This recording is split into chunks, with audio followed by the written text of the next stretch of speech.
మిత్రులకు నమస్కారం. నూరేళ్ల యోధురాలు కొండపల్లి కోటేశ్వరమ్మ గారి ఆత్మకథ నిర్జన వారధి తరువాయి భాగం ఇప్పుడు. వికాస విద్యావనాన్ని గుణదలలోని సొంత భవనంలోకి మార్చారు. నన్ను కూడా ఆ భవనానికి రమ్మని కోరారు. అది మా ఇంటికి బాగా దూరంగా ఉన్నందున రోజూ అమ్మను కరుణను చూసేదానికి వీలు పడదని రాలేనన్నాను. స్కూలు విద్యార్థుల అభివృద్ధిని కోరుతూ 4 సంవత్సరాలు పనిచేశారు. మీ పనితీరు మరవలేము.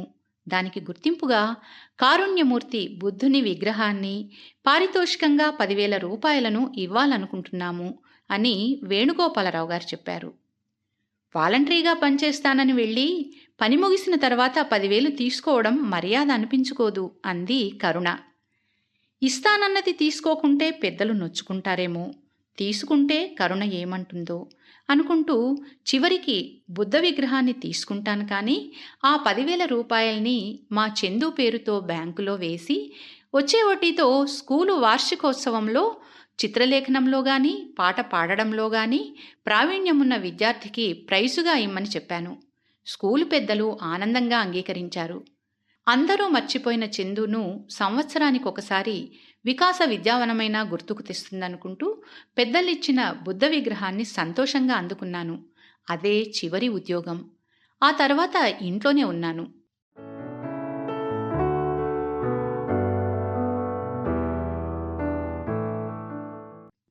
ఒకరోజు మద్రాసులో శ్రీశ్రీ మరణించిన వార్త తెలిసింది. విరసం వాళ్ళు మా ఇంట్లోనే ఎర్రజెండాలను తయారు చేసి అవి పట్టుకొని శ్రీశ్రీ అంతిమయాత్రకు వెళుతుంటే శ్రీశ్రీ రాసిన పొలాలనన్నీ హలాలదున్ని అనే గేయాన్ని అరసం వాళ్ళు నృత్యరూపకంగా మా ఇంట్లోనే ప్రాక్టీస్ చేసింది గుర్తొచ్చింది నాకు. పొలాలనన్నీ హలాలదున్ని ఇలాతలంలో హేమం పిండగ జగానికంతా సౌఖ్యం నిండగ విరామమెరుగక పరిశ్రమించే బలం ధరిత్రికి బలిగావించే కర్షక వీరుల కాయం నింద కాలువ కట్టే ఘర్మజలానికి ఘర్మజలానికి ఘర్మజలానికి ఘర్మజలానికి ఖరీదు లేదోయ్.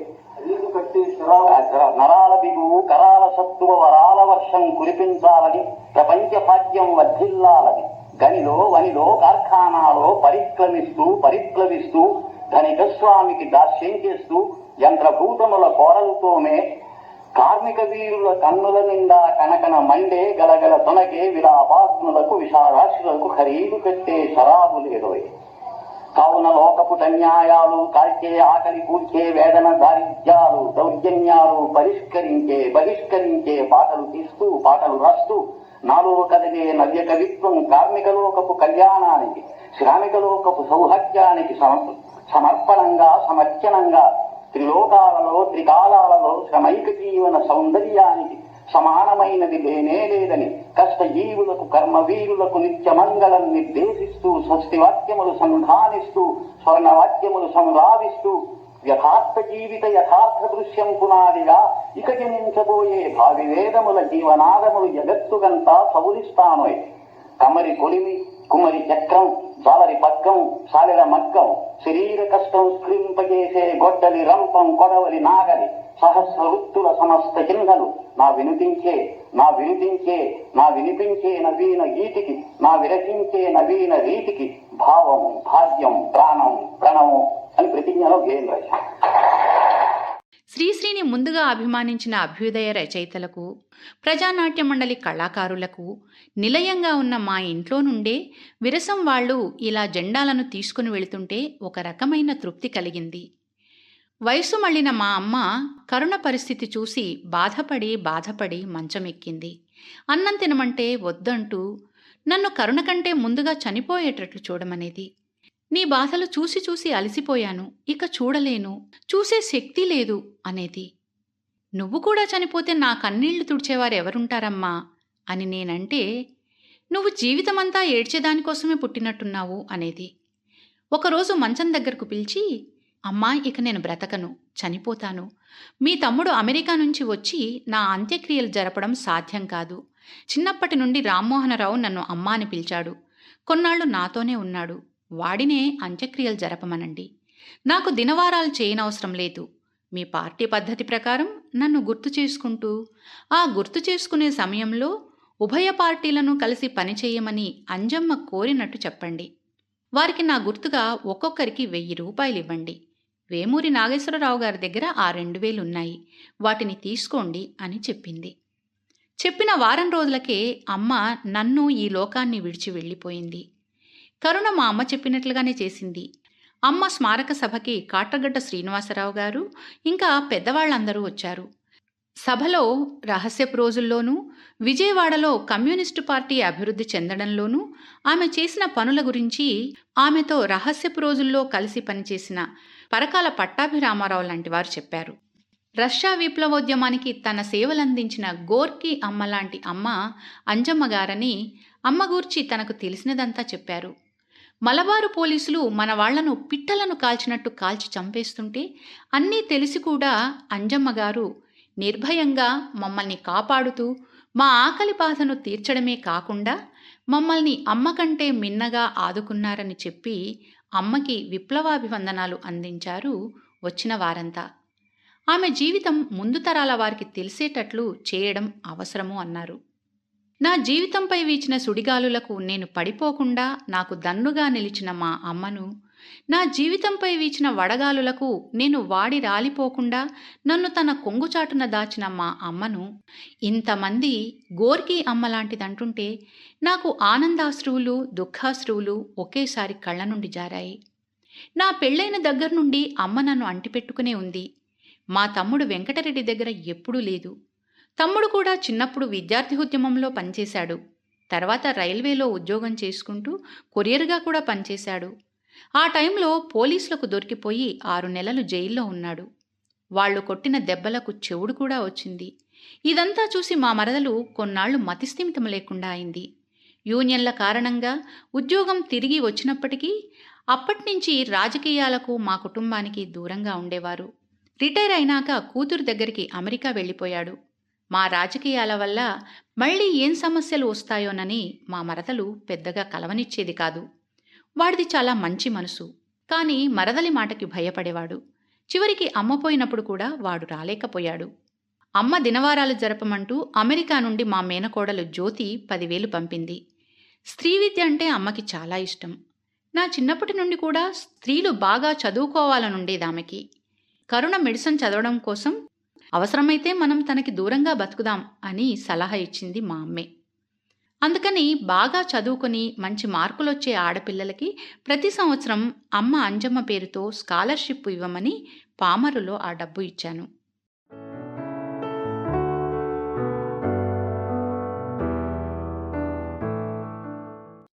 ఎవరెంత ప్రయత్నించినా కరుణ మామూలు మనిషి కాలేకపోయింది.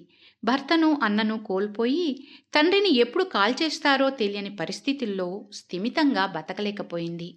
ఎదిగిన పిల్లల బాధ్యత తన మీద ఉందని తెలిసి కూడా జీవితేచ్ఛను నిలుపుకోలేకపోయింది. చివరికి మమ్మల్నందరినీ వదిలేసి వెళ్ళిపోయింది.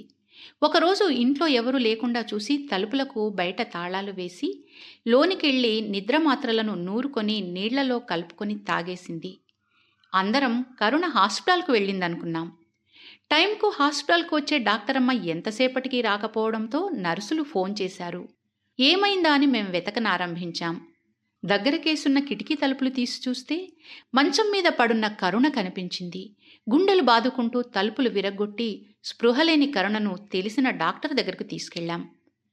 1 గంట ముందు తీసుకుని వస్తే ఏమైనా చేయగలిగేవాళ్లం. ప్రాణం పోయే ముందు తీసుకొచ్చారు అన్నాడు డాక్టర్. నా ఒడిలోనే కరుణ ప్రాణం విడిచింది. అమ్మ పోయిన దుఃఖం తీరకముందే నా దుఃఖాన్ని మరింత పెంచి కరుణ వెళ్ళిపోయింది. నీకు పిల్లలకి అన్యాయం చేస్తున్నాను. అన్నయ్య అన్యాయం చేసి వెళ్ళిపోయాడు. మమ్మల్ని నమ్ముకుని బతికావు. ఇద్దరం అన్యాయం చేశాము. నేనిక బతకలేనమ్మా. రమేష్ దగ్గరికి వెళ్ళిపోతాను. నన్ను క్షమించు అని ఉత్తరం రాసింది. అది నన్ను మా వాళ్ళు చూడనివ్వలేదు. 2 లైన్లే చదివాను. చదువుతూ ఏడుస్తుంటే తీసేసుకున్నారు.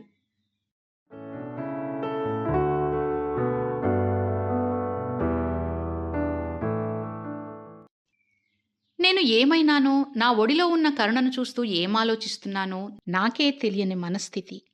ఆ నిమిషంలో నా పరిస్థితిని అక్షర రూపంలో వర్ణించలేను.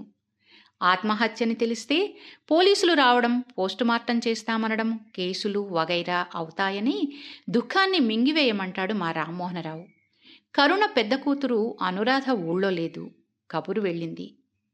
నా పెళ్లి చేసిన అమ్మ లేదు, పెళ్లి గుర్తుగా పుట్టిన పిల్లలు లేరు, అసలు నా పెళ్ళే ఓ కలేమో అనిపించింది. ఆ చల్లని సాగర గర్భంలో దాగిన బడబానలమెంతో, ఈ నల్లని ఆకాశంలో కానరాని సూర్యులెందరో. దాశరథి గారి ఈ గేయం గొంతులోకొచ్చింది. నా బ్రతుకు ఓ కల లేక కన్నీటి ధారలకు రూపమా?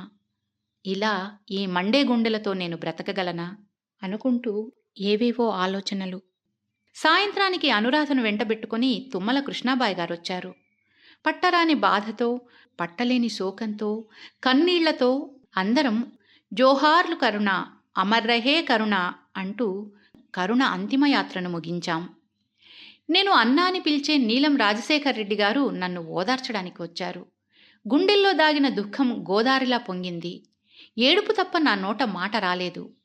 ఆ అన్న నా చేతులు పట్టుకుని, ఎందుకమ్మా ఏడుస్తావు? కరుణ మరణించలేదు. కరుణ మరణిస్తే మానవ మనుగడ శూన్యమవుతుంది. అందుచేత కరుణ మరణించదు. నీ కళ్ళలో కరుణ ఉంది, అందుకే కన్నీళ్లు. నా కళ్ళలోనూ ఉంది కరుణ, అదే నన్ను నీ వద్దకు తీసుకువచ్చింది. ఇలా అందరి కళ్ళలోనూ కరుణ ఉంటుంది. ఆ కరుణను చూస్తూ, కరుణను పెంచుతూ నీవు బ్రతకాలమ్మా అంటూ ఓదార్చారు. సత్యమూర్తి గారొచ్చారు. నా కన్నీటితో నీ కన్నీటిని తుడవడానికొచ్చాను అన్నారు. నువ్వు తుడవలేవు సత్యం. తరతరాలుగా నాలాగా ఎంతమంది స్త్రీలు ఈ విధంగా ఏడుస్తున్నారో అన్నాను. సీతారామయ్య పార్టీయే అయినా సత్యమూర్తి గారు చాలా ప్రేమగా ఉండేవారు. అశ్రు సమీక్షణం అక్షరాల్లో పెట్టాను.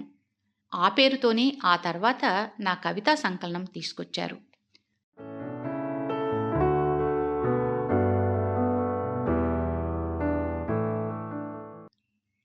సీతారామయ్య ఇంట్లో నుంచి వెళ్ళిపోయిన తర్వాత నేను చచ్చిపోతే బావుండును అనుకున్న రోజులున్నాయి. ఒకసారి నూతిలో పడదామని ఇంట్లో నుంచి బయటకు కూడా వచ్చాను. కరుణ బాత్రూంకి వెళ్లేందుకొచ్చి, అమ్మా, ఈ టైంలో ఇక్కడెందుకున్నావు అని అడిగింది. ఏం మాట్లాడకుండా వెనక్కి తిరిగి వెళ్ళిపోయాను. రమేష్ పోయాక కరుణ టాబ్లెట్లు వేసుకుంటున్న రోజుల్లో కూడా మరోసారి అనుకున్నాను, నేను చచ్చిపోతే బావుండును అని. కరుణ చచ్చిపోకముందే నేను చచ్చిపోవాలనుకున్నాను. కరుణ వేసుకునే టాబ్లెట్స్ తీసుకుందామని ప్రయత్నించా. తను గమనించి నాకవి అందుబాటులో ఉంచేది కాదు. నా విషయంలో జాగ్రత్త పడింది, కానీ తన విషయంలో మాత్రం తన దారి తను చూసుకుంది కరుణ. పేదరికంలో ఉన్న రోగులను ఆదుకుంటూ సంఘమిత్రగా జీవిస్తుందనుకున్న కరుణ, చెడును వేలుబెట్టి చూపుతూ తర్జని కథలు రాస్తూ బ్రతుకుతుందనుకున్న కరుణ, తండ్రి లేని తన పిల్లలకు తల్లిని కూడా లేకుండా చేసి వెళ్ళిపోయింది. కరుణ వెళ్లిన తర్వాత విప్లవ పార్టీ వారు మా ఇంటికి రావడం తగ్గించారు. వారు రాకపోయినా, సీతారామయ్య వార్తలు నేను వినాలనుకోకపోయినా ఆయన్ని గూర్చిన సంగతులు వినిపిస్తూనే ఉండేవి. చైనా వెళ్లాడని, అక్కడ కమ్యూనిస్టు పార్టీతో సిద్ధాంత చర్చలు జరిపాడని, తాను నిర్మించిన పార్టీని విస్తరింపజేయడానికి యోచనలు చేస్తున్నాడని, తనకు తన పార్టీ నాయకులకు మధ్య విభేదాలు తలెత్తాయని, మనసు కూడా చెలించినట్లు మాట్లాడుతున్నాడని, ఇలా ఎన్నో వార్తలు. వయస్సు మళ్లిన మనిషికి మనసు స్థిమితంగా ఉండదనే కారణంగానో లేక మరే ఉద్దేశంతోనూ ఆ పార్టీ వారు సీతారామయ్యను ఓ పక్కకు నెట్టారని ఓ పెద్దాయన వచ్చి నాకు చెప్పాడు. 100 ఏళ్ల యోధురాలు కొండపల్లి కోటేశ్వరమ్మ గారి ఆత్మకథ నిర్జన వారధి తర్వాయి భాగంతో మళ్ళీ కలుద్దాం. నమస్తే.